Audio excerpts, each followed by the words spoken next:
নমস্কার বন্ধুরা, অর্চনার পাকশালায় আপনাদের স্বাগত জানাই। আগামী দিন সরস্বতী পুজো, সেই উপলক্ষে আজ আমি ভোগের খিচুড়ি তৈরি করে দেখাবো। পুরো ভিডিওটা স্কিপ না করে দেখার অনুরোধ রইল।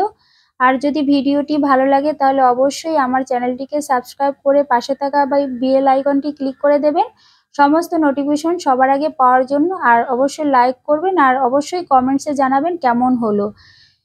প্রথমেই আমি 1.5 বাটি গোবিন্দভোগ চাল নিয়েছি। আপনারা আপনাদের পরিমাণ অনুযায়ী চাল ব্যবহার করবেন। চালটাকে আমি একবার হালকা হাতে ধুয়ে নিয়েছি জল দিয়ে।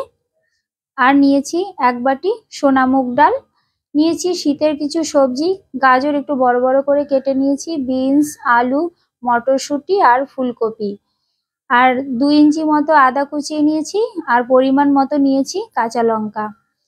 প্রথমেই ওভেনে আমি কড়াই বসিয়ে দিয়েছি।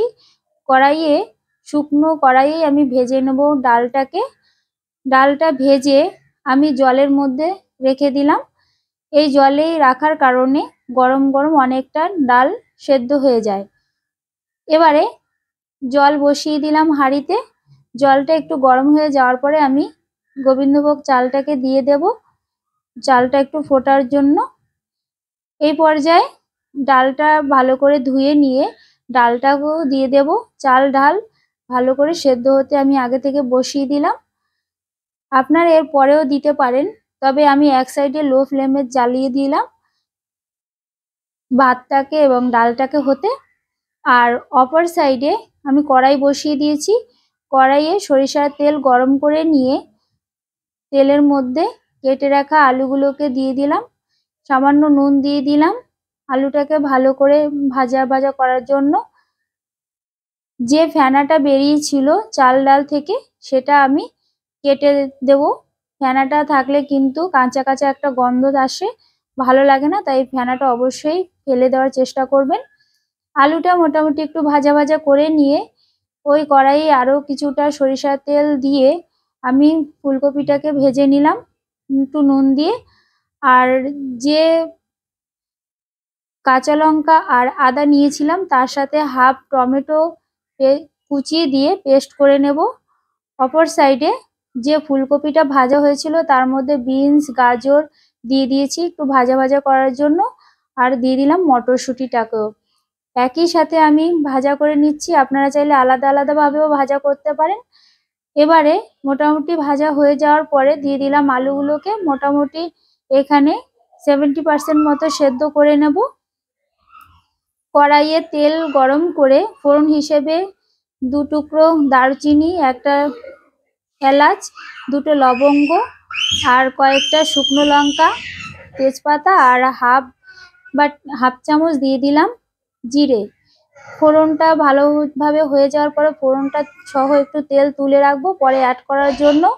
এবারে ওই তেলের মধ্যেই আমি যে পেস্টটা করে রেখেছিলাম সেই পেস্টটা দিয়ে দেব, কাঁচা লঙ্কা আদার পেস্ট।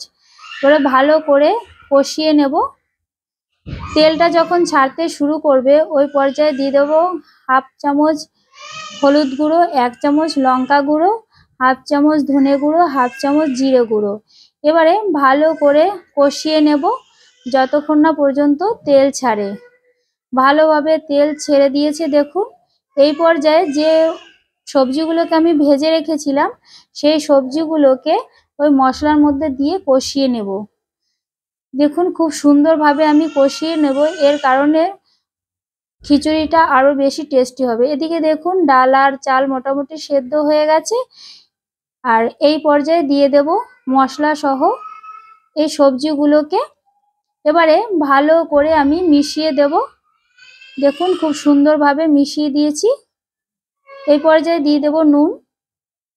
নুনটা পরিমাণ অনুযায়ী দেওয়ার চেষ্টা করবেন। আপনারা যেরকম চাল ডাল নেবেন, সবজি নেবেন সেই অনুযায়ী একটু দেওয়ার চেষ্টা করবেন।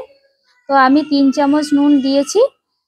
আর মোটামুটি খিচুড়িটা হয়ে গেছে। এই পর্যায়ে আমি যে ফোড়ন সহ তেলটা তুলে রেখেছিলাম সেটা দিয়ে দিলাম, গরম মশলা আর 2 চামচ ঘি দিয়ে দিয়েছি। দেখুন ভোগের খিচুড়ি তৈরি হয়ে গেছে। খুব সুন্দর একটা গন্ধ আসে, সেন্টটা পেলেই মনে হয় যেন একটা পুজো পুজো গন্ধ চলে এসছে। দেখুন এই সাথে দিয়ে দিলাম বেগুন ভাজা। ধন্যবাদ বন্ধুরা, পাশে থাকবেন।